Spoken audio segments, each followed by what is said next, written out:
Yo, what's going on, guys? My name is Kobe, back here with some more Black Ops 2 for you.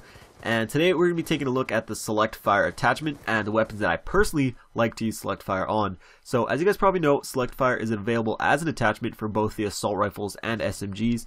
And all it does is change the fire characteristics of that weapon that is attached to, so it can turn a single shot or a burst fire to automatic and a fully auto weapon into a burst fire. So there are two reasons why you'd want to use Select Fire. The first is to make a slow shooting weapon have a faster fire rate so you can shoot more bullets in a smaller amount of time.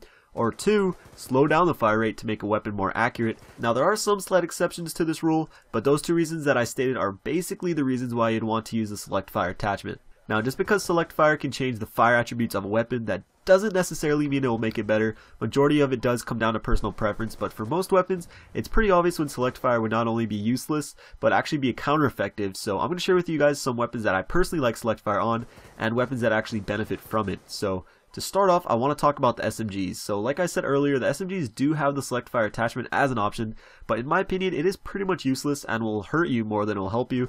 SMGs are meant for close range encounters, and throwing on Select Fire will only slow down the fire rate. However, there's obviously one SMG that is a little different, that is the Chicom, the first burst fire SMG that we've ever seen in a Call of Duty.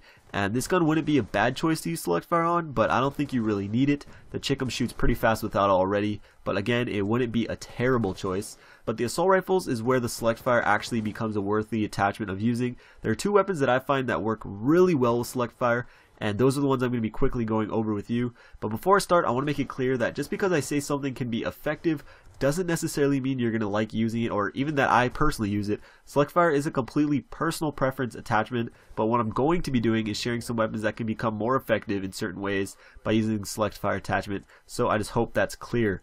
Now the first gun I want to talk about is the AN-94. You know, this gun actually is turning into one of my favorite assault rifles to use. I know a lot of people like this gun already, and for a good reason. It is really strong and has a lot of stopping power, and is just a beast in medium range gunfights. Now as good as this gun is, there is one thing that can get you killed when you are in a face-to-face one-on-one gunfight, and that's its rate of fire. And that's where Select Fire comes in. So usually Select Fire would make an automatic weapon go burst fire, then making it shoot slower. But with the AN-94, as I'm sure many of you know, the first two bullets actually fire faster than the ones that precede them. Now with Select Fire on, with every squeeze of the trigger, it fires those two bullets. Now typically that would slow down the fire rate because it's still shooting two bullets at a time. However, with the AN-94, there is no burst delay, meaning if you are constantly pulling that trigger, unleashing two bullets over and over again, depending on your trigger finger, you can actually fire the weapon faster than if you're just shooting it automatically without Select Fire. Not only that, but because it is shooting in burst, the recoil is way lower than without it, even if you're shooting the weapon at the exact same speed. Now, some of the negatives: if you don't have a trigger finger, this obviously isn't the best attachment for you. Also, if you don't maybe have the best shot, having to pull the trigger constantly and aim at a target is definitely more difficult than just holding down the trigger and aiming. So that can become a problem too, but if neither of those negatives apply to you, then Select Fire could help you a lot in certain situations. Now the second weapon that works really well with Select Fire, and what I think is probably the best gun in the game to use Select Fire on, is the SWAT 5.56. Now like the AN-94, this weapon is really strong, and after the first patch I believe this weapon's minimum damage was buffed enough to make it at the most a 4-shot kill at any range, which is obviously really good.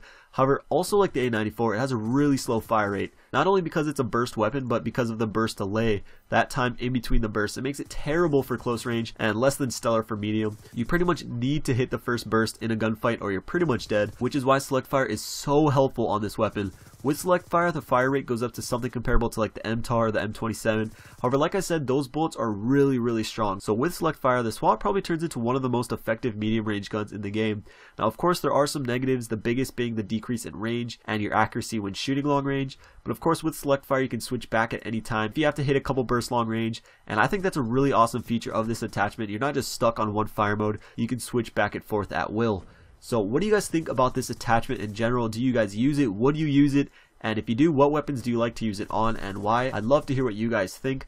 Also, if you guys want to leave some class recommendations for using Select Fire in the comments, I always encourage that. Spread some knowledge around, help everyone out, and that would just be really cool. But there's the video. I hope you guys enjoyed it, and if you did, I'd really appreciate it if you smack that like button. Let's get this bad boy to like 300 likes, and I can get out another video for you guys, which will most likely be covering the MSMC and the PDW, and some tips and classes on how to use it after they just got destroyed by the nerfs. So if you guys want to see that, make sure to hit that like button. You can also check out the last two class setups on screen now if you missed them.